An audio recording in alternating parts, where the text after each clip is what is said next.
Yeroo ammaa kana keessattuu shamarran keenya maaliin miidhamaatii jiru yoo jenne sababa miidhama jaalalaatiin jechuudha. Miidiyaa kana gubbaarratti illee ni argina. Ijoollee yeroo baay'ee jaalalaan miidhamanii sammuun isaanii tuqamee dalagaa kana jibbisiisee jechuudha. Waan hedduudha jechuudha. Waa baay'ee hargaatii oolla. Maaliif taanaan tokkicha nama yoo jaallatte nama lapheedha yoo jaallatte onnee kee guutuu yoo nama sana jaallatte irraa deebi'uun baay'ee ulfaata jechuudha. Maal jechuudha dhufee nagaarree isin gaafachuu hin daganne nagaaf jaalalli waaqayyo haala bakka jirtanitti isiniif haa baay'atu. Obboleeyyan koo amantaa birootaa tayyoo yaashamaa harka fuunee jirtu nagaa keessanii nageenyi koo bakkuma jirtanitti isiniif haa ta'u jecha. Egaa warreen maskii fiqirii sabiskiraayib gootaa jirtan guddaa galatooma warreen immoo maatii koonaaf hin taane koottaa maatii koonaaf ta'an isiniin jedha. Bakkan immoo dogoggora qabutti maskii dogoggora qabda asirraa deebiinaan jedhaatiin na gorfadhaan mucaa keessanii waan ta'eef. Har'arree viidiyoo kan biraatiin isinitti deebi'eeti jira. Viidiyoon har'a qabadhee dhufe kaa waa'ee Kamiilaa fi Abdataa jechuudha.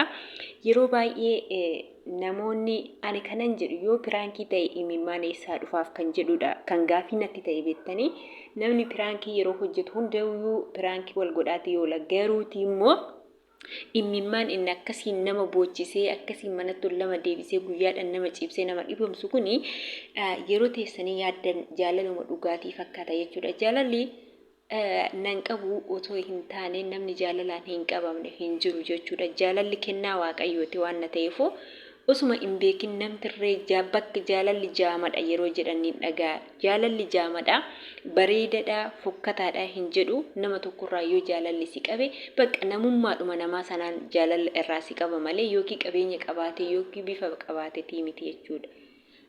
Kanaafuu obboleeyyan koo egaa Kamiilaan jaalala Abdataatiin qabamtee jirti. Kanaaf egaa yeroo hundumaa jireenya koo keessatti wanti itti murteessitee itti seentu tokko takka gaafa jaalala eegaltu kara fuulduraatti maaltu na eeggata jaalala kanaaf of qopheessuutiin qabaayi yoon dhabe hoo nama sana akkam ta'uutiin qaba jennee ofii keenyaaf of amansiisnee jaalalatti galuutii qabna jechuudha. Erga jaalannee yoo adeemsi nuti jaalalaaf qabnu maal akka gochuutii qabnu jaalalli yeroo hangamii akka nutti fudhatu jechuudha. Yeroo baay'ee jaalala keessatti waa hedduutu jira. Tokko jaalala fageenyaa gubbaarratti jaalalli kan baay'ee mi'aawu waggaa tokko gadi ji'a ja'a waggaan tokko iyyuu ni baay'ate wal baranii yoo ji'a ja'atti mana godhatan baay'ee itti gammadoodha jechuudha. Maaliif taanaan atillee ishakkitu isheenillee si shakkitu inni dhiiraallee shamara ishakku jechuudha. As gidduutti kana kan ishiis yeroon hin gubatu kan isaas yeroon hin gubatu. Maaliif taanaan yeroo murteessaa waliif kennanii jechuudha. Si jaaladhe jedhanii inni boyfriend fi girlfriend jedhanii yeroo dheeraa waliif kennan kun ana biratti hin hojjetu jechuudha. Kanaafuu egaa Kamiilaan dhuguma jaalala Abdataatiin qabattee akkanatti dhukkubsattee yoo jennu baay'ee ulfaatadha jechuudha. Dhibee jaalalaa kan argetu namaa beekaa jedhan. Kanaafi kan isaanii jaalalaa boojii yeroo jedhaniitti qoosanii kan jaalalaaf hin bo'amne eenyudhaaf bo'ama. Jaalalli koo kennaa waaqayyooti nama sana koo kan jalqaba jaallattu nan jiraadha wajjiniin jetteeti kan eenyu jettu. Yeroo kaan immoo qofxonni jechuun nama barbaachisa laala. Shamarran keenya yeroo dhiirri akkasiin namatti tabbatu anis eenyu jettee daratii keenyaaf fa'uutii qabda. Maaliif taanaan kan tokko yoo deeme tokkotu dhufa garuu tokko deeme tokko dhufa jechuudhaan alatti ani maalin godhee maaltu natti hanqatee ani immoo nama sana jaalala kootiin qabamuudhaaf akkanan jaaladhu isa inni na jaalachuudhaaf maal gochuutiin qaba jettee ofii keetiif kaayyoo kee galmaan ga'uutii qabda. Shamarran waa hundumatti ni sirreessiti jechuudha. Dhiirri tokkicha honne isaa siifane taanaan situ sirreeffata jechuudha. Dhiira kan sirreeffatu sidha waan ta'eef kan bakka kanatti ijoolleen jaalalaan qabamnee akkana taane kana taane yaa jaalalaan qabamuu waanuma jiru garuu nama jaallattu sana bakka eenyu akka jaallattuu fi eenyurraan akka jaalalli si qabuufi jalqabuma osoo jaalalatti hin galin jaalalli aarsaa akkamii akka nama kaffalchiisu jaalalaaf aarsaa akkamii akka kennitu dhabuunis argachuunis ni jira. Waa lamaan itti seenuu qabda. Argadhus dhabus jettee itti seenuu qabda. Gaafa argattu sana gammaddee gaafa dhabdu sana immoo gadduutiin qabdu. Maaliif jennaan yoo kan kee ta'e gubbaas deemi samiis deemi bakka barbaadde deemi. Abbaa barbaade isaa fuudhu isaa baasus biddeen kan keetiif kassaa tokko ta'e taanaan jireenyi kee yeroo hundumaa itti fufa jechuudha. Garuu jireenyi kan keetiif kan isaa hin taane taanaan gargaruma baatu jechuudha. Kuni carraadha waan ta'eef jaalala jechuun carraadha akka nuti yaadne osoo hin taane akka Waaqayyoon si yaadetti jechuudha. Nuti yeroo baay'ee ni murteessina jechuudha.